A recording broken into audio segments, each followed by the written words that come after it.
하나님의 섭리에 순응하라라는 제목으로 하나님 말씀 증거하도록 이렇게 하겠습니다. 시어머니가 본의 아니게 아들과 며느리의 대화를 엿듣게 되었습니다. 며느리가 아들에게 자기야, 이 세상에서 제일 첫 번째로 좋은 사람은 누구야? 그랬더니 아들이 그야 물론 이쁜 당신이지. 그랬더니 그럼 2번은 우리 아들이지. 그럼 3번은 이쁜 당신을 낳아준 장모님이지. 그럼 4번은 우리 어머니. 이 이야기를 엿듣게 된 이 시어머니 부글부글 화가 치밀어서 밤새 잠 못 자고 아침에 집을 나서며 냉장고에 메모지를 붙였습니다. 1번아, 4번은 지금 경로당에 간다.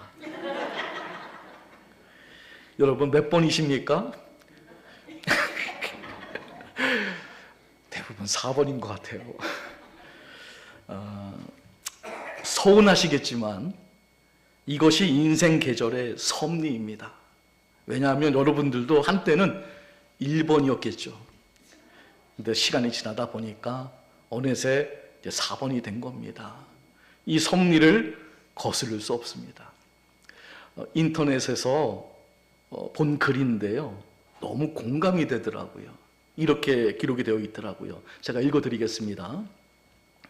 늙음과 함께 오는 어느 정도의 고통과 불편을 자연스럽게 수용하는 것이 불행한 노인을 피하는 하나의 방법입니다. 늙음은 내 잘못도 아니고 하늘의 뜻이고 섭리이기에 원망하고 불평하기보다는 감사하는 편이 오히려 행복해지는 지름길입니다.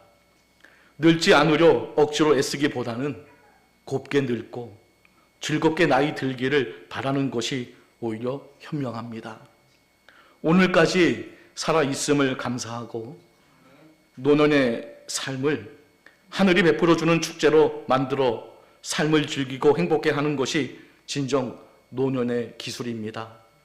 늙음은 섭리이기에 자연의 섭리에 지혜롭게 하답하면 노년의 삶이 축복과 은혜가 되고 매일매일을 멋진 축제로 만들어갈 수 있습니다. 이런 글이 있더라고요. 너무 공감이 되더라고요. 자, 이게 무슨 뜻입니까? 우리가 섭리에 순응을 하면 행복해지고요. 근데 우리가 그 섭리에 순응하지 못하게 되면 불행해진다는 그런 내용입니다. 우리 믿는 사람들에게 있어서 이 섭리라는 이 단어 매우 친숙한 용어거든요. 섭리란 하늘에 계신 우리 아버지께서 하늘과 땅을 잇는 그 당신이 만든 그 모든 피조물과 이에 관계된 그런 모든 일들을 돌보시고 다스린다는 그런 뜻을 가지고 있습니다.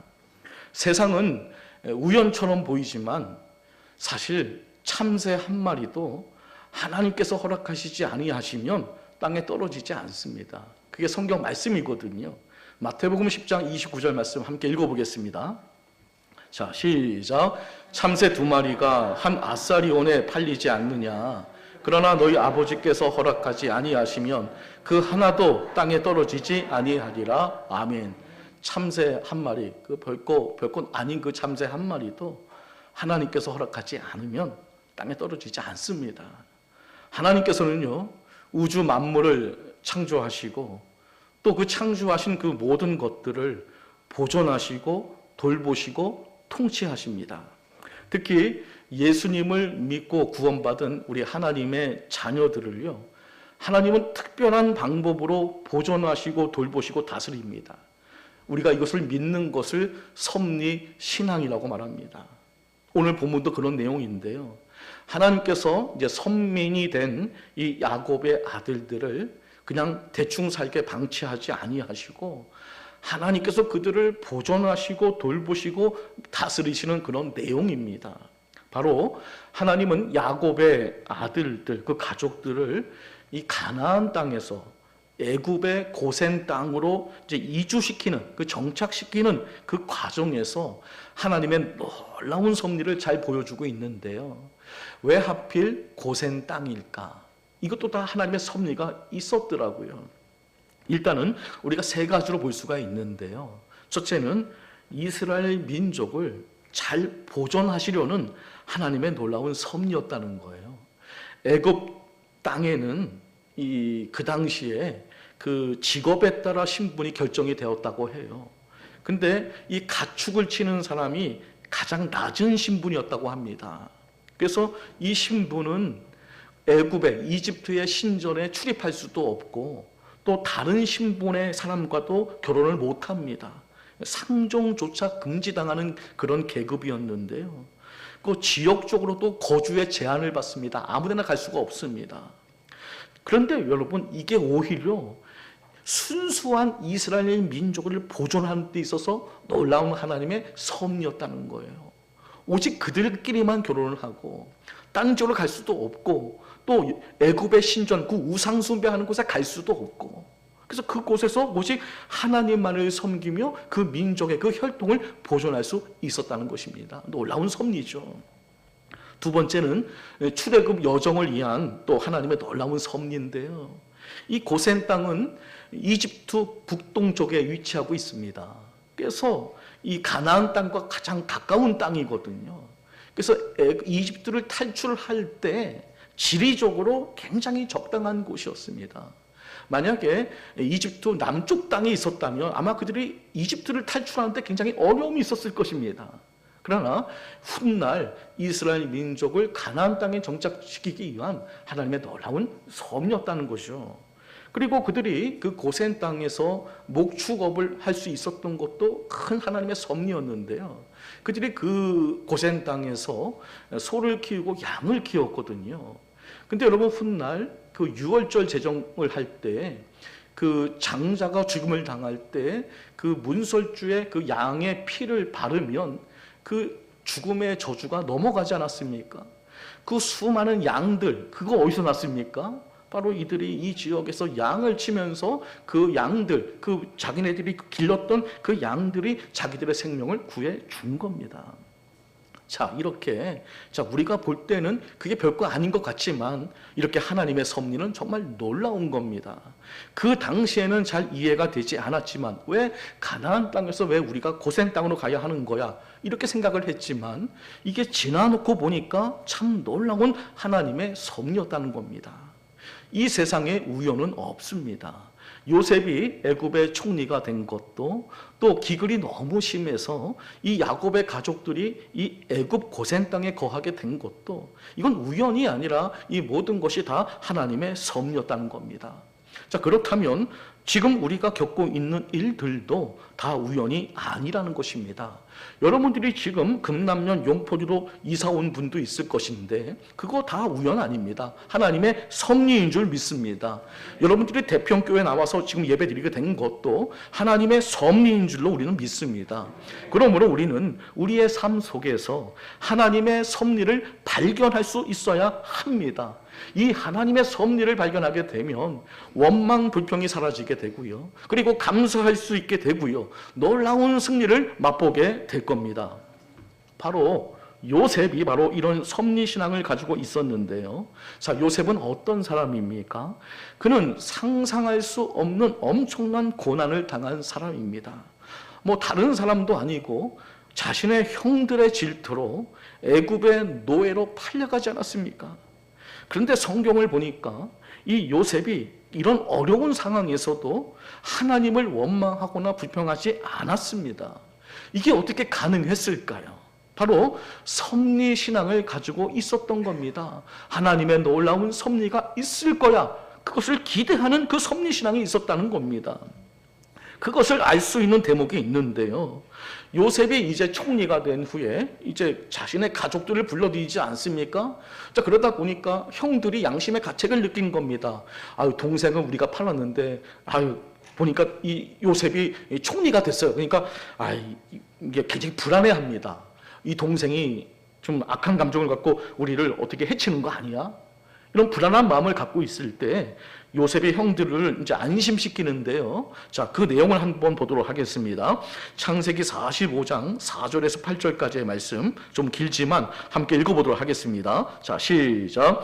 요셉이 형들에게 이르되 내게로 가까이 오소서. 그들이 가까이 가니 이르되 나는 당신들의 아우 요셉이니 당신들이 애굽의 판자라. 당신들이 나를 이곳에 팔았다고 해서 근심하지 마소서, 한탄하지 마소서. 하나님이 생명을 구원하시려고 나를 당신들보다 먼저 보내셨나이다.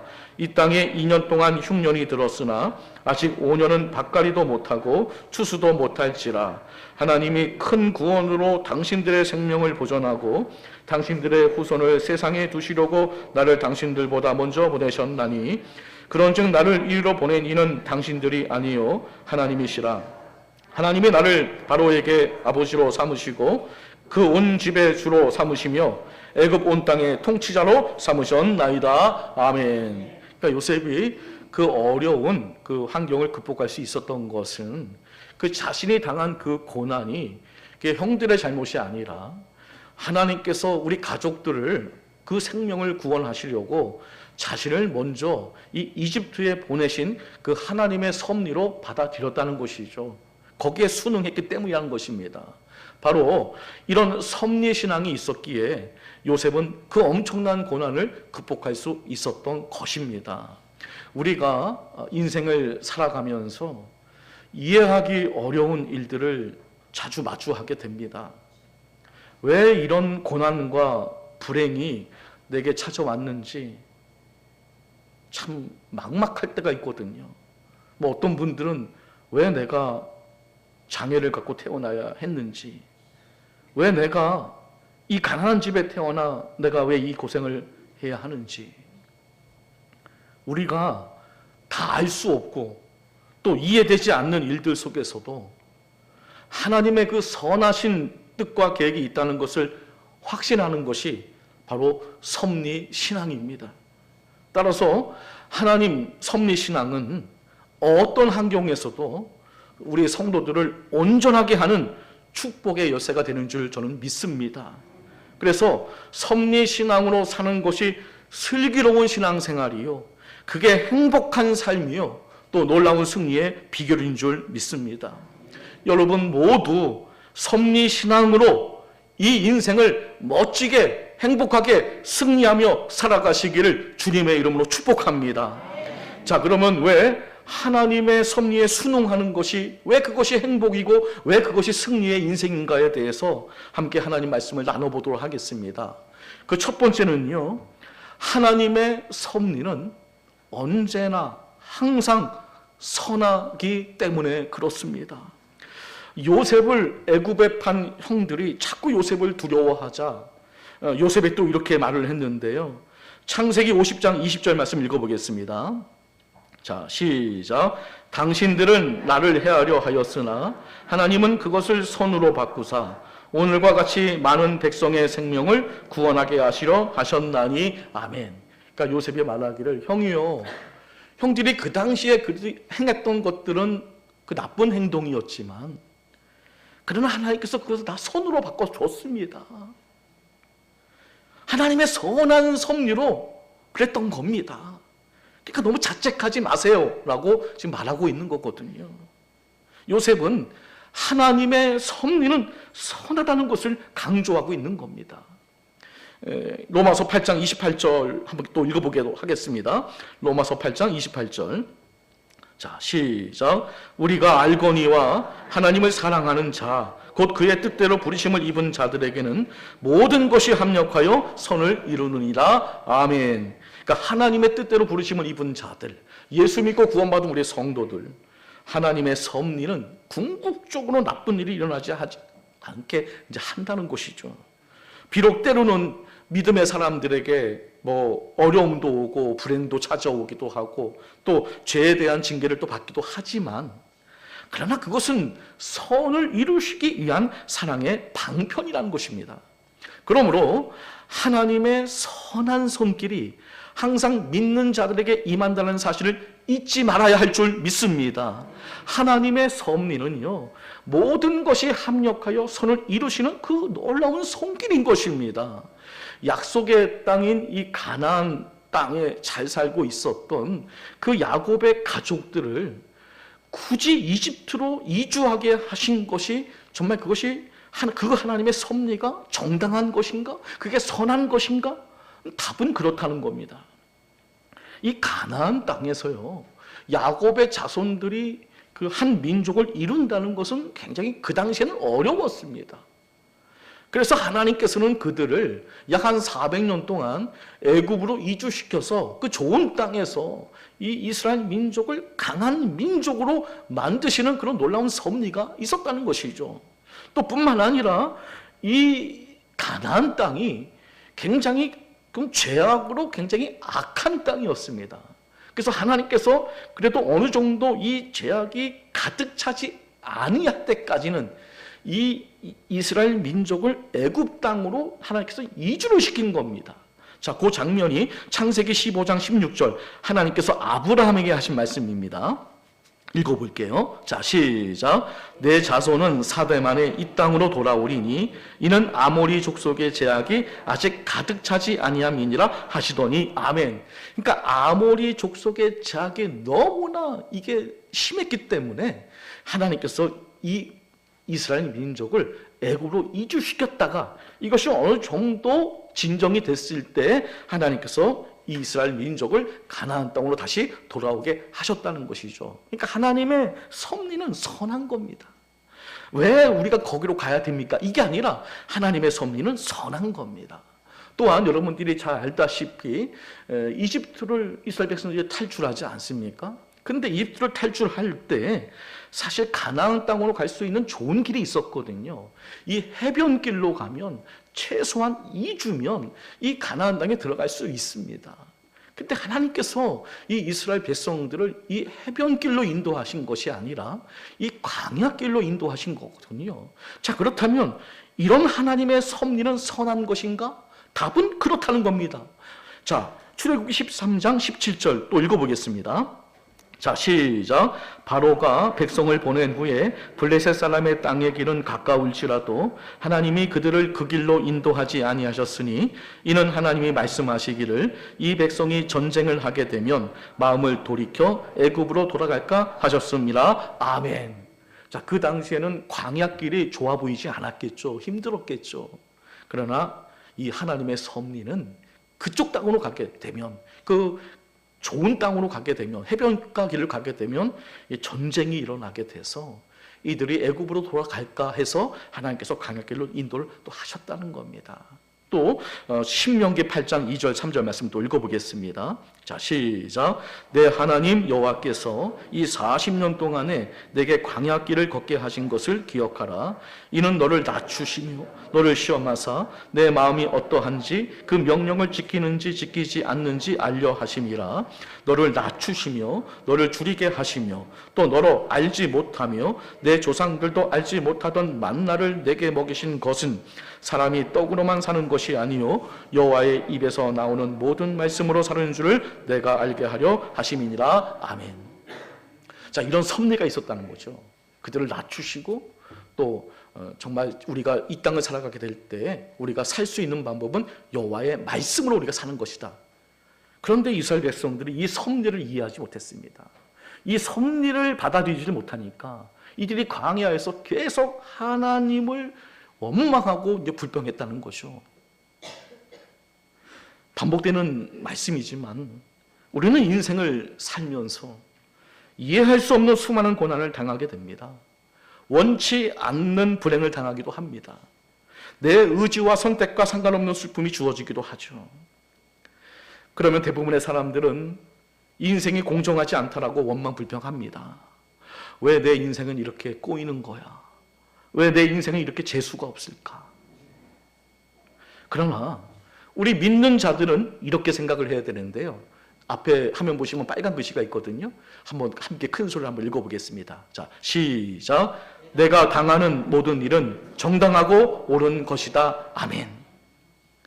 하나님의 섭리는 항상 정당하고 반드시 옳습니다. 이렇게 생각하고 신앙생활을 하는 것이 슬기로운 신앙생활입니다. 모세는 40년 동안 미디안 광야에서 도망자의 삶을 살아야 했습니다. 다윗은 사울 왕의 광기 어린 질투심으로 인해 오랜 세월 도망자의 생활을 해야 했습니다. 요셉은 꿈을 꾼 후 13년 동안 애굽에 팔려가 종살이하고 감옥살이하는 그런 삶을 살아야 했습니다.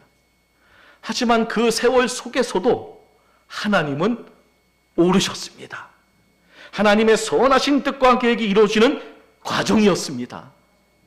많은 사람들에게 예수님의 향기를 전했던 그 청년 바보 의사, 그 책이 있는데요, 그 주인공 안수연 씨가 세상을 떠났을 때 그 후배가 쓴 글입니다. 너무 공감이 돼서 제가 한번 읽어드리겠습니다. 그 후배가 그 죽은 선배를 위해서 쓴 글인데요, 2006년 1월 5일 만 33세, 내 영적 스승이며 친형과 다름없는 수연 형은 하나님의 부르심을 받았다. 마지막으로 나는 형의 얼굴을 가슴에 안고 울었다. 형이 천국으로 떠난 후 오랫동안 하나님께 기도하며 그 뜻을 물었다.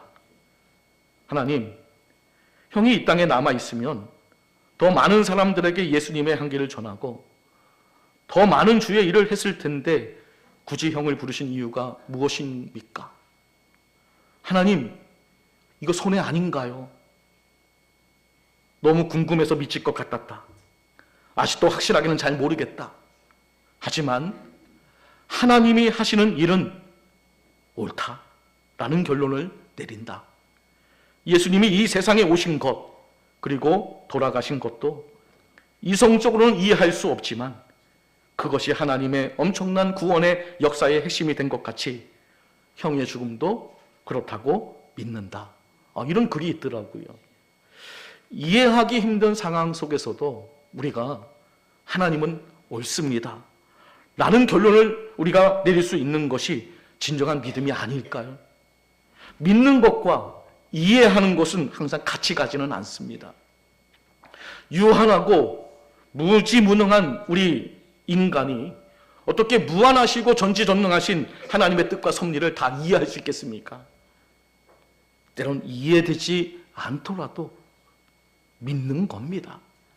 우리가 만일 하나님께서 인간의 모든 역사를 선하게 다스린다는 그 하나님의 섭리를 우리가 정말 믿는다면, 그거 정말 우리가 믿는다면 이 섭리신앙은 우리로 하여금 요셉처럼 어떠한 삶의 그 악조건 속에서도 인내할 수 있게 해주는 겁니다.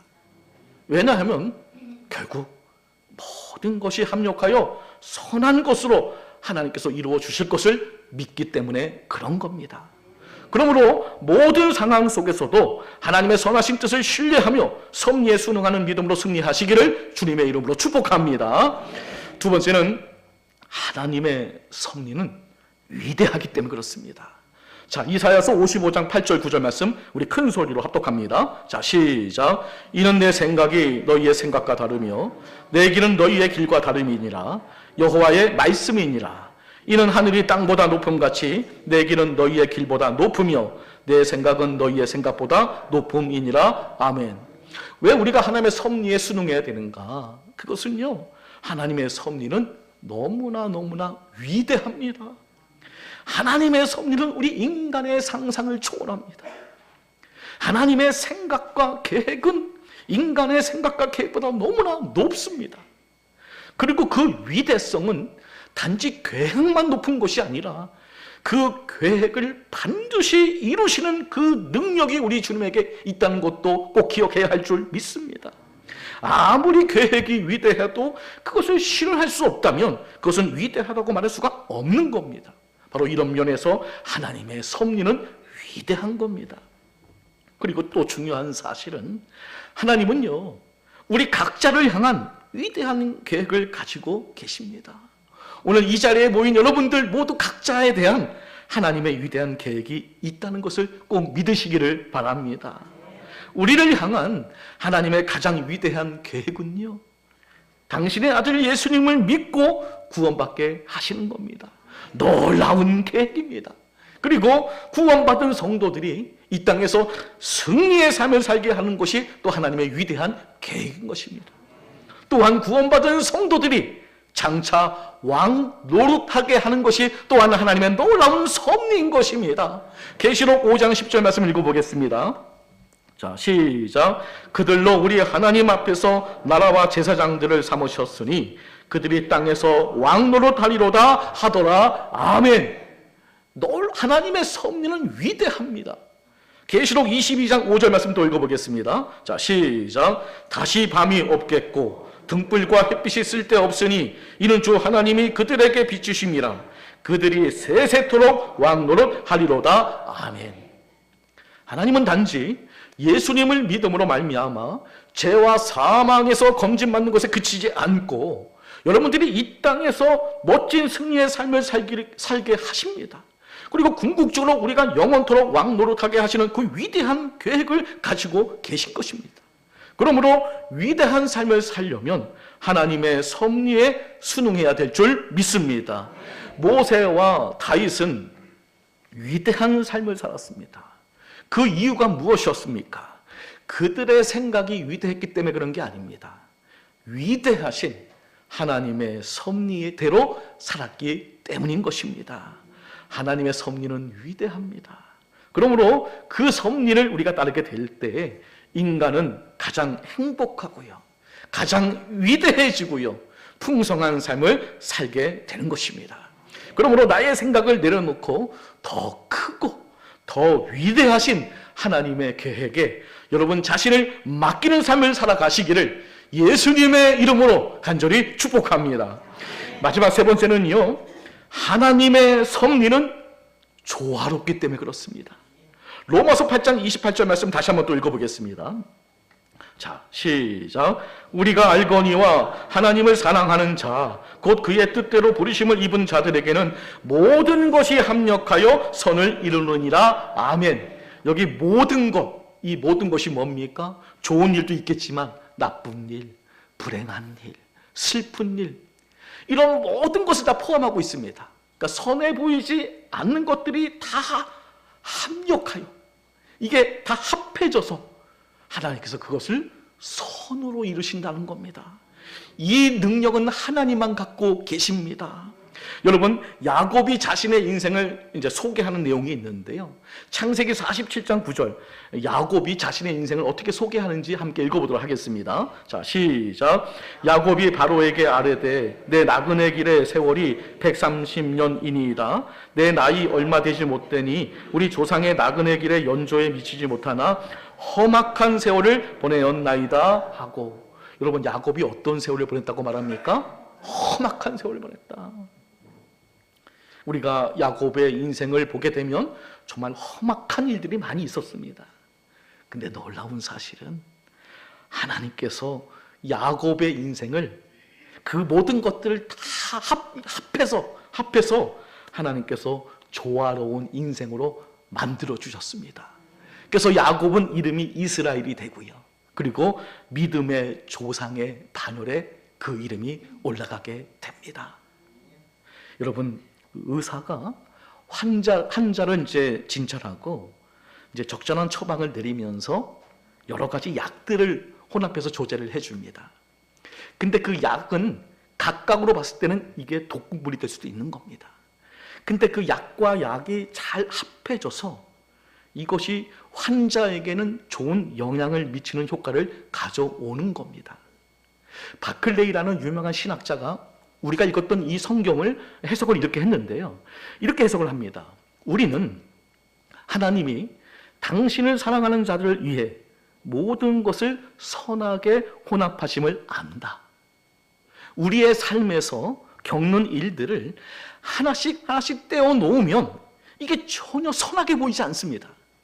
근데 이상하게 하나님께서 이것을 섞으시면, 그래서 그걸 내놓으시면 그게 선하다는 것을 우리가 알게 된다는 것입니다. 할렐루야.